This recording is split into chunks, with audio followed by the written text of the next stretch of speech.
आइए जाने केदारनाथ मंदिर की अनोखी कहानी। जब भूमि में समा गए थे शिव, 12 ज्योतिर्लिंगों में सर्वोच्च केदारनाथ धाम की अनोखी कहानी है।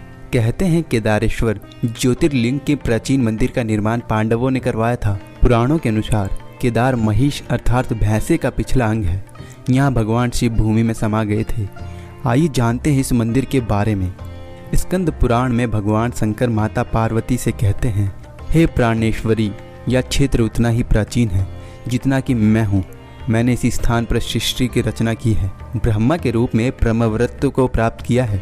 तभी से यह स्थान मेरे चिर प्रचित आवास है। यह केदारनाथ मेरा चिर निवास होने के कारण भूस्वर्ग के समान है। केदारनाथ में उल्लेख है, आकृत्वा दर्शनम वैश्य केदार घाषिणे यो गच्छते बदरी तस्य यात्रा निष्फालतम व्रजते। अर्थात बिना केदारनाथ भगवान के दर्शन किए गए यदि कोई बद्रीनाथ क्षेत्र की यात्रा करता है तो उसकी यात्रा व्यर्थ हो जाती है। पुराण कथा के अनुसार हिमालय के केदार श्रृंग पर भगवान विष्णु के अवतार महातपस्वी नर और नारायण ऋषि तपस्या करते हैं। उनकी आराधना से प्रसन्न होकर भगवान शंकर प्रकट हुए। उनके प्रार्थनानुसार ज्योतिर्लिंग के रूप में सदा वास करने का वर प्रदान किया। यह स्थल केदारनाथ पर्वतराज हिमालय के केदार नामक श्रृंग पर अवस्थित है।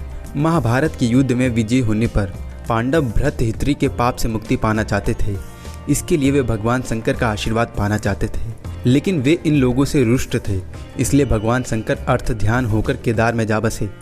पांडव उनका पीछा करते करते केदार पहुंच ही गए। भगवान शंकर ने तब भैंसे का रूप धारण कर लिया और वे अन्य पशुओं में जा मिले। अतः भीम ने अपनी विशाल रूप धारण कर 2 पहाड़ों पर पैर फैला दिए। अन्य सभी गाय बैल और भैंसे तो निकल गए, पर शंकर जी रूपी भैंस पैर के नीचे जाने को तैयार नहीं हुए। भीम बलपूर्वक इस भैंसे पर झपटे, लेकिन भैंस भूमि में अर्थ ध्यान होने लगा। तब भीम ने बैल को त्रिकोणात्मक पीठ का भाग पकड़ लिया। भगवान शंकर पांडवों की भक्ति दृढ़ संकल्प देखकर प्रसन्न हो गए।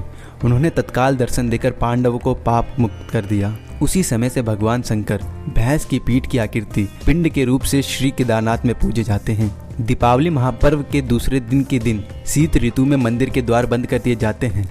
6 माह तक दीपक जलता रहता है। पुरोहित सा समान पद बंद कर भगवान के विग्रह एवं दंडी को 6 माह तक पहाड़ के नीचे ऊखी मठ ले जाते हैं। 6 महीने बाद केदारनाथ के कपाट खुलते हैं। 6 महीने मंदिर और उसके आसपास कोई नहीं रहता, लेकिन आश्चर्यचकित यह है कि 6 महीने तक दीपक निरंतर जलता रहता है। अन्य खबरों को जानने के लिए देखते रहिए अस्सल आस्था।